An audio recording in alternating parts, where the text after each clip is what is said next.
Welcome into Phil's Tax Hacks and Other Retirement Facts with CPA and personal financial specialist Phil Putney.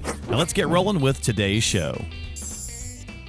Hey everybody, welcome into 2024 and Phil's Tax Hacks and Other Retirement Facts with Phil Putney and myself back here to start some new episodes in the new year. And we're going to talk about lazy money. Is it still a concern in 2024, especially with some conversation that the Fed had at the end of the year? So that's going to be our topic this week on the program.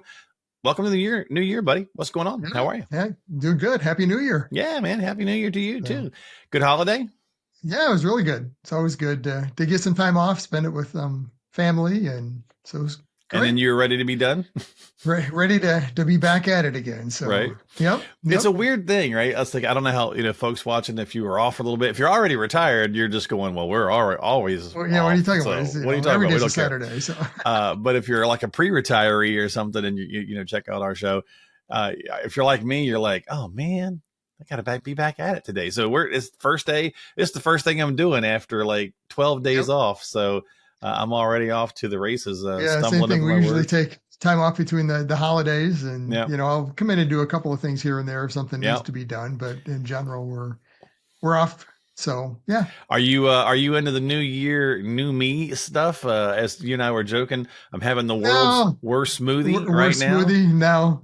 Been there, done that. It's like, I don't think it's worth it at this point. Well, I usually don't, but this year I thought I'd try something different. I usually don't do resolutions. Okay, that's good. Yeah, I don't usually do resolutions and stuff like that. But this year I decided, and I've never really done journaling. I don't know if you're familiar with that kind of stuff, but I decided to just kind of, nothing big, just kind of get started easy. Write your thoughts down. I just jotted down 5 things I wanted to accomplish in 2024.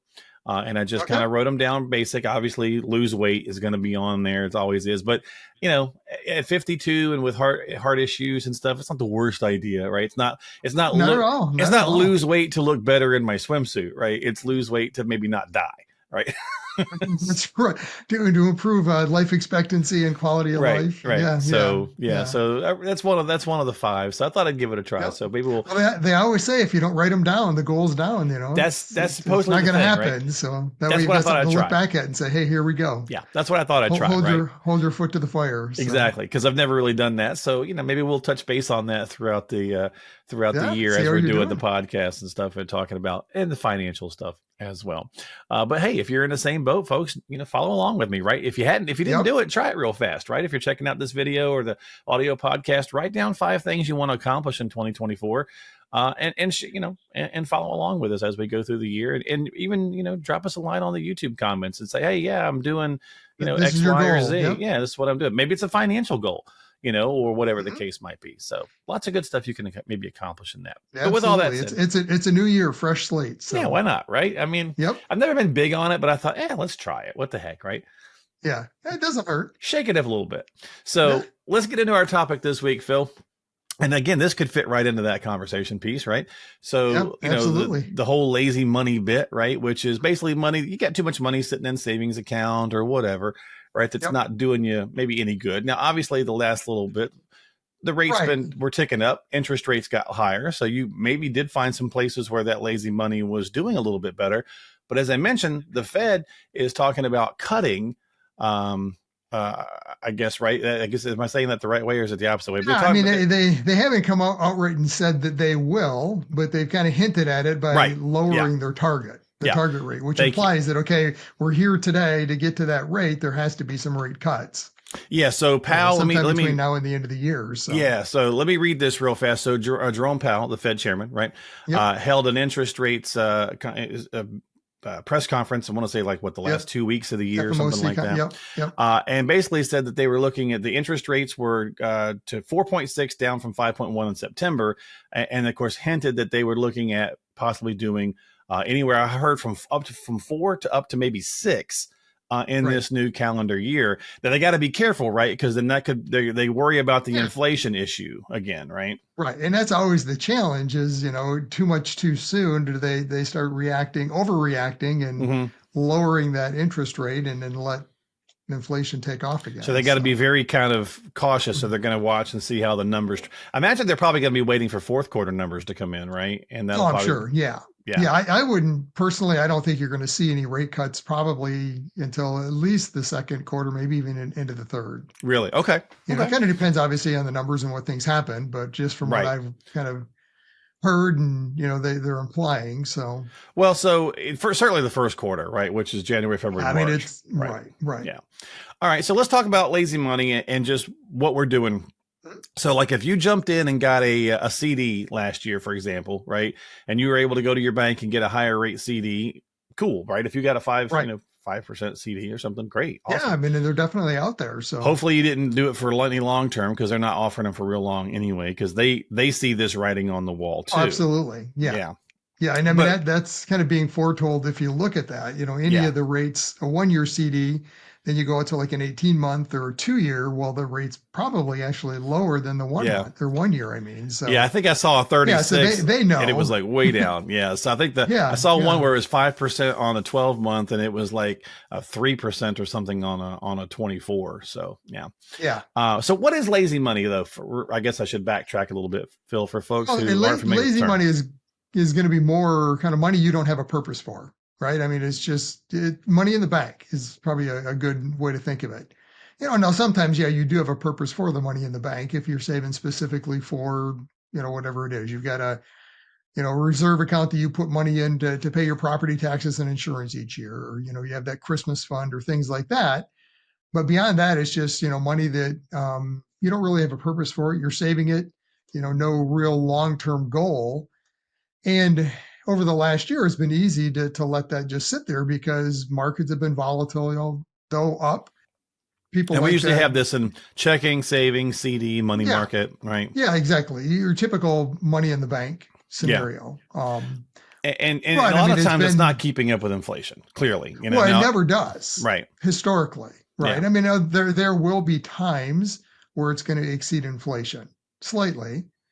But historically, long periods of time, any money in the bank will never keep up with inflation. That's not what it's designed to do. Yeah, I mean, even if you were excited about that 5%, you know, we know the inflation. When we were running it, inflation at 7, 8. I mean, come on. You're and even if they were saying it was, you know, down to 5% and you were getting 5%, you know, go to the store and buy something and, you know better than that, right? Right. So basically you're losing, oftentimes with lazy money, you're just losing purchasing power, right? So let's kind of take that. Long term, absolutely. Yeah.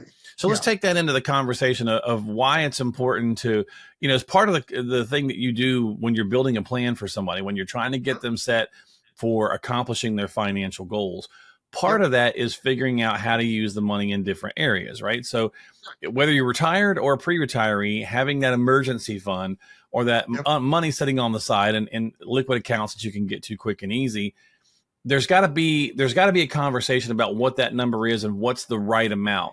Because you may have people that are in different states. Like you may have a couple that are there, Phil, and you know, one party is like, I want, you know, $100,000 in the savings account because it makes me sleep better at night. And the other one's like, no, let's be a little more aggressive with that. And your job is to try to help them find that right amount that works for all of that, not just the emotional side, but also obviously the financial side. Right. And I mean, that emergency fund type money is really what we're talking about. In our bucket scenario, it's that now bucket, you know, so money that we're typically not planning on spending. It's just there for emergencies, you know, which pre-retirees, it has a much different meaning because the general thought for an emergency fund is, okay, what happens if income stops, right? You lose your job, right? You know, some kind of a transition. So now I have to have some place to be able to pay the bills. Mm-hmm. But when you're in retirement, I mean, you've lost your job on purpose, right? So now you're retired. You better have an income stream already planned out from other investments. So still, that shouldn't be necessarily that income stream money. Yeah. And so what's that right amount, right?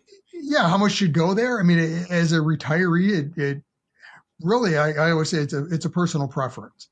You know, and I always encourage individuals not to have too much, you know, just for the I mean, I used $100,000. I used $100,000. It's like, well, what emergency are you going to have that's $100,000? Right. I mean, I always describe it as, look, personally, what I would say is have enough there to pay for whatever you would need, you know, or want, and you just want it, you're going to have to get it, right? So the roof's leaking. You know, you don't know where you're going to get the money. It doesn't matter. It's leaking. You got to get it fixed, right? So write the check, get it done. Now let's figure out how to replenish it. So whether that's 20, 30, 40, 50,000, whatever it is, I mean, it's up to you. And every client's going to be different. But this is where there's always kind of back to the discussion we've had many times about the head rule and the tummy rule, right? So the head rule of math, the math behind it might say 20, 30,000, something of that nature, depending on your budget, but some people have that tummy rule to say, I just get really uncomfortable when money in the bank is less than 50,000, 100,000. I mean, I have some clients at that level. And there's no right or wrong answer with any of this. It's knowing pros and cons, right? Knowing that, okay. So let me ask you that though. So yeah, your job as the advisor. So somebody's sitting there and they're like, okay, my tummy rule makes me feel better having, this $100,000. And I mean, how do you try to approach that with saying, okay, I get it, but this is why this is not smart, or this is why it's not the best scenario for you, and try to kind of get them back to a place where it's maybe a little bit more realistic, and letting that money not be lazy, I guess, trying to assign that money a job, right? Yeah. And that's really the idea of not letting it be lazy to actually grow over time, right. Keep up with inflation or exceed it. I mean, that will be a discussion we have, but at the end of the day, this is the process through the planning and investments as well. It's not my money, it's theirs, So sure. my goal, my role in this whole process is advice, and what I would do isn't necessarily what they would do. And it should but you lay out some strategies, right? Right. But here's. I would say, think of it more like this: of what are some of those larger expenses that you might need. What's the biggest check you've ever written when you needed something, right? Okay, all right. And I mean, a house, okay, so that's kind of these one-off scenarios. If there's large purchases that are more planned, well, that's a different situation. That can be in addition to, it might end up in that quote unquote lazy money bucket for a short period of time, but that was planned. So to me, lazy money is more just, it's there, right? You don't really plan on having it go below a certain level. We're not spending it. It's just money kind of in and out, but it stays at that, whatever that level is. So that's really that lazy money. And as long as they understand the pros and the cons of, hey, okay, you got 100,000 sitting in the bank, and it's a much different discussion today when you might be getting 4 or 5% on that money versus a year ago, 2 years ago, where you were getting 0.5%. Much different scenario then, where people were kind of anxious of, hey, I got this money sitting in the bank doing nothing. What do I do with it? Yeah. And to your point, where is it going? Because we're just, as human beings, we kind of lose sight of where we've been and where we might be going. It's always, what is it today? It's comfortable. So I want to if you're one of those folks that are going in to see an advisor and saying, I want to get to retirement as soon as possible, but you're also sitting there saying, I need $100,000 in the savings account to make me sleep better at night. You really need to do some conversation about what's, like, how do you attain the goals that you're truly after, right? Because you may need to take some of that money out of the savings account and be a little more aggressive with it. Again, every scenario is different. I'm not saying run out and get aggressive right this minute, but talk with your advisor and be honest about that, right, Phil? Because how else are you going to accomplish the goals? It's you can't get everything you want. You can't have your cake and eat it too kind of conversation. And if you're not in a place where you can have the 100,000 plus have the retirement goals that you met, yes, then you have to be willing to maybe, play around with that. And that's where your job comes in, to give options and go, okay, here's what we could do. Right. And that's really the key, is laying out that plan. I mean, if you have enough other resources set aside that's going to satisfy your retirement income need, it's a moot point. And you have 100,000 in the bank that it's there because you're comfortable with it, then I mean, that's a personal decision of, hey, that's fine. That's a moot point. Yeah. Cool. Great. If you want to keep it there and earn now 5%, that's awesome. But maybe right, in a year from now, 2%, maybe, I don't know if we'll get down to that 0.5% like we've ever seen before. Maybe. Because inflation was pretty low. I mean, mortgage rates, the way, I don't know if we'll get back there, or at least not probably anytime real soon. Right. But still, the big picture, long-term, lazy money, you will never earn enough to keep up with inflation long-term. Historically, it just does not happen. It's not what it's designed for. So for somebody like that, yeah, it doesn't really matter to them financially. The plan will work either way. It'll work better if you keep less there, but hey, if that's your right, comfort level, then keep it there. Yeah, especially if you've got it done. But if that's half your savings, or even 20% or 10% of your savings is in cash, just sitting there, but you haven't saved enough or positioned enough in kind of those long-term goal buckets, Mm-hmm. well, that's a different discussion, because now it might not work. Right now, you're holding yourself back from a plan long-term that might not work because your comfort level is too low. So that again comes down to having that discussion to say, well, here's the options. Either we have to lower our income need, Mm-hmm. because we're not going to be able to grow long term to keep up with inflation, or we have to shift some of that to maybe reposition it into a long term type of need. So and so is that where you kind of, as an advisor, people will get different kind of scenarios ran, right? So you can kind of show the potential client in black and white. Okay, look, I get what you're saying. I've heard what you're saying, what you want to accomplish. However, it's not going to happen the way that it currently is. So here's like option A, here's option B, that kind of thing. If we reduce this to this amount and invest it, that might get us to your goal fast, that kind of thing, right? And that's more, I would say, on the kind of the implementation side of the plan. The building that plan out, we're making some general inflation and growth assumptions, and we always err on the conservative side from a growth standpoint. Right. But when you get to the point of making that plan work, now let's build that scenario in to say, okay, in this, we kind of bridge that discussion, especially if there's a lot of lazy money up front.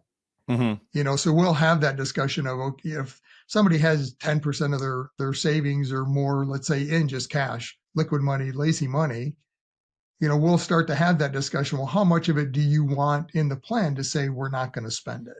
Right. That's what we call the lazy money. We just don't plan on ever spending it in the plan, versus how much do you want us to show being implemented somehow to be used. Gotcha. Okay. So we'll wrap it up with this. So again, at the Federal Open Market Committee meeting, the FOMC is when Powell, was having that conversation. And so basically right here it says, where's this at? The meeting suggested that there's a 90% likelihood of a Fed rate cut by March. And that in December, when they had a conversation, the FOMC was clearly dovish.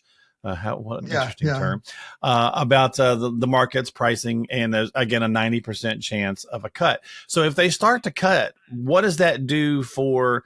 Does that change anything for folks in retirement already? Is it something? Because obviously the point being is that it's not, when the interest rates are really high, you don't want us to go borrowing money. So let's say you're going to redo your kitchen. The conversation's been, well, what account do I pull that money from, Phil? Because I want to redo the kitchen, but I don't want to go get a home equity loan right now because the rates are high. Well, if they start cutting that could make it, maybe give you another different option for folks in retirement as to where to access money.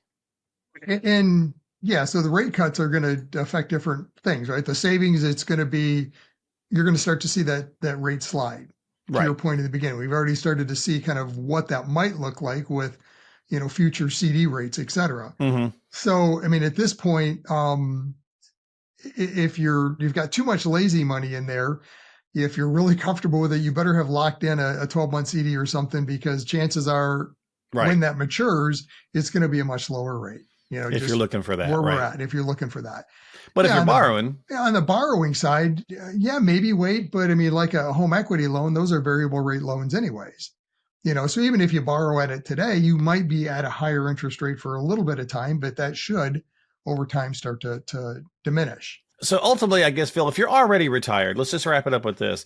Does the Fed swinging the rates, does it really do anything for folks already in retirement, or is it more perceived and we get more worried because the news makes it a bigger deal for us? I mean, to me, the Fed's changing rates. I mean, it happens all the time, right? It's been more dramatic over the last 12, 18 months. It's been massively We've dramatic. Gone through some crazy things with inflation just skyrocketing, and then the Fed's reacting to try to cut it.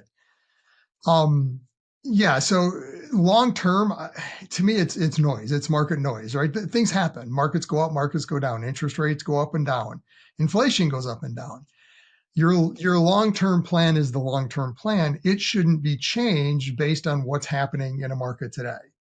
Now, should you make a little bit of, modifications to your point, borrowing, you're planning on doing a big improvement, should you go out and refinance your house to do that? Well, no, probably not, because chances are in another 6 months, a year, those long-term rates are going to have started to decline.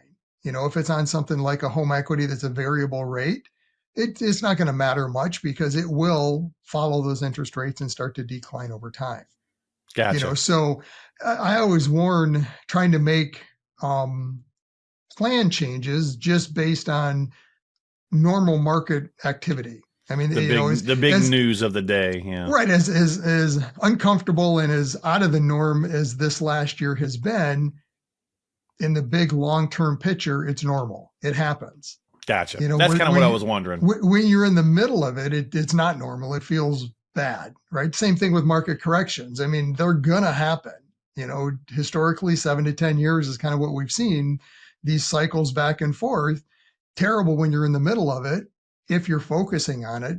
But if you've thought about that ahead of time and have a plan and things structured such to kind of counter those so that it doesn't affect your plan, then now it's just a matter of stepping back and breathing easy to say, yep, I know this is going to happen. So we're in the middle of that. Did it change our scenario today? It shouldn't have if you structure things right.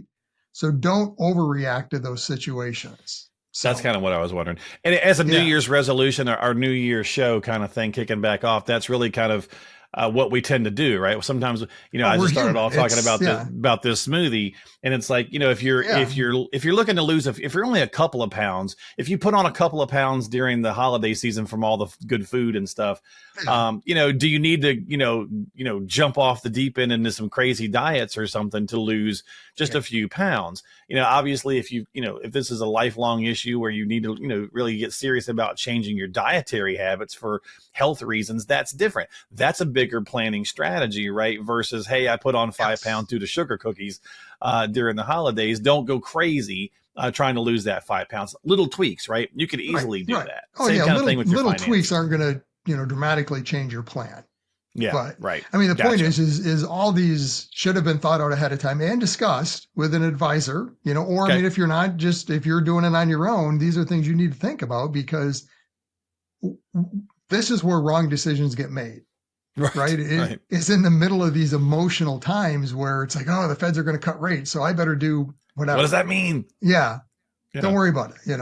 Markets are always kind of predicting or not they react ahead of time.